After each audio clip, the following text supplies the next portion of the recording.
நீதான் அந்த மூத்த மகள் அப்படிங்கிறது. ஸோ அவளுக்கு அது நேச்சுரலாவே அந்த பெரியம்மா பக்கம் தான் அந்த பாசத்தை தேடி அவளுக்கு போகுது. அவ என்ன விலகி நிக்க நினைச்சாலும், அவங்க என்ன அவாய்ட் பண்ணாலும் அவளுக்கு அந்த பக்கம் தான் போகுது.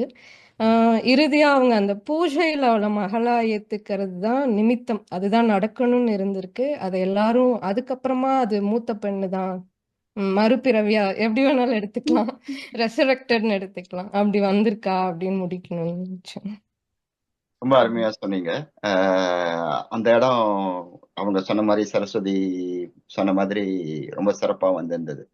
முன்னும் பின்னுமா கதை போறதா இருக்கட்டும், இல்ல அஹ், நீங்க துவக்கத்துல இந்த அலைகள்னு சொன்ன உடனே கொஞ்சம் அந்நியப்படுத்தப்பட்ட தன்மை கூட வர மாதிரி இருக்கும்னு ஒரு விமர்சகரா எனக்கு தோன்றியது. ஆனா அந்த உறுத்தலே இல்லாம அடுத்தடுத்து அடுத்தடுத்துன்னு நீங்க கொண்டு போனதா இருக்கட்டும், மிக சிறப்பான கட்டமைப்பு. எத்தனை நாள் எடுத்துட்டீங்க இந்த கதை, அஹ், இந்த மாதிரி ஒரு இதை உருவாக்குறதுக்கு? ரெண்டு மூணு கதைகளை ஒன்றிணைத்தீர்களா? Because it's well crafted and it has substance too. ரெண்டுமே ரொம்ப கஷ்டம். சில இதுல கதைகள் நல்லா இருக்கும், சில இதுல விவரிப்புகள் நல்லா இருக்கும், கிராஃப்ட் சில இதுல ரொம்ப நல்லா இருக்கும். பட் மூணுமே ரொம்ப சாட்டிஸ்ஃபைங்கா வந்திருக்கு இந்த கதையில. எப்படி இதோட இந்த ப்ராசஸ் எப்படி இருந்தது?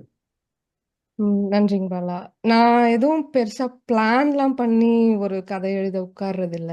எனக்குள்ள அது உதிச்சிருச்சு அப்படின்னா, அத பத்தி யோசிச்சுட்டே இருப்பேன், தியானிச்சுட்டே இருப்பேன். அம் உட்கார்ந்து எழுதும்போது அது பாட்டுக்கு வரும். என் பேனா என்ன ஓடுது, என் மனசுல இருந்து அப்படியே வந்துட்டே இருக்கும். அதுக்கப்புறம் உட்கார்ந்து அத எங்க கட் பண்ணும், எங்க எடிட் பண்ணும், எங்க வச்சா கரெக்ட்டா இருக்கும், அந்த எடிட்டிங் பண்றது அவ்வளோ.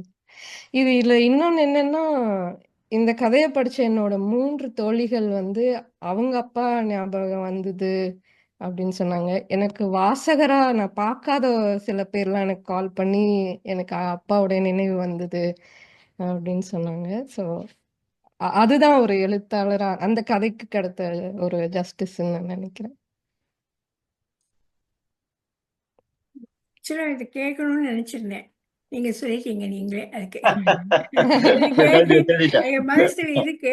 அப்படியா? 3 தோழிகள் வந்து, அவங்க அப்பா ஞாபகம் வந்தது அப்படின்னு சொன்னாங்க. எனக்கு வாசகரா நான் பார்க்காத சில பேர்லாம் எனக்கு கால் பண்ணி, எனக்கு அப்பாவுடைய நினைவு வந்தது அப்படின்னு சொன்னாங்க. ஸோ, அதுதான் ஒரு எழுத்தாளரா அந்த கதைக்கு கிடைத்த ஒரு ஜஸ்டிஸ்ன்னு நான் நினைக்கிறேன்.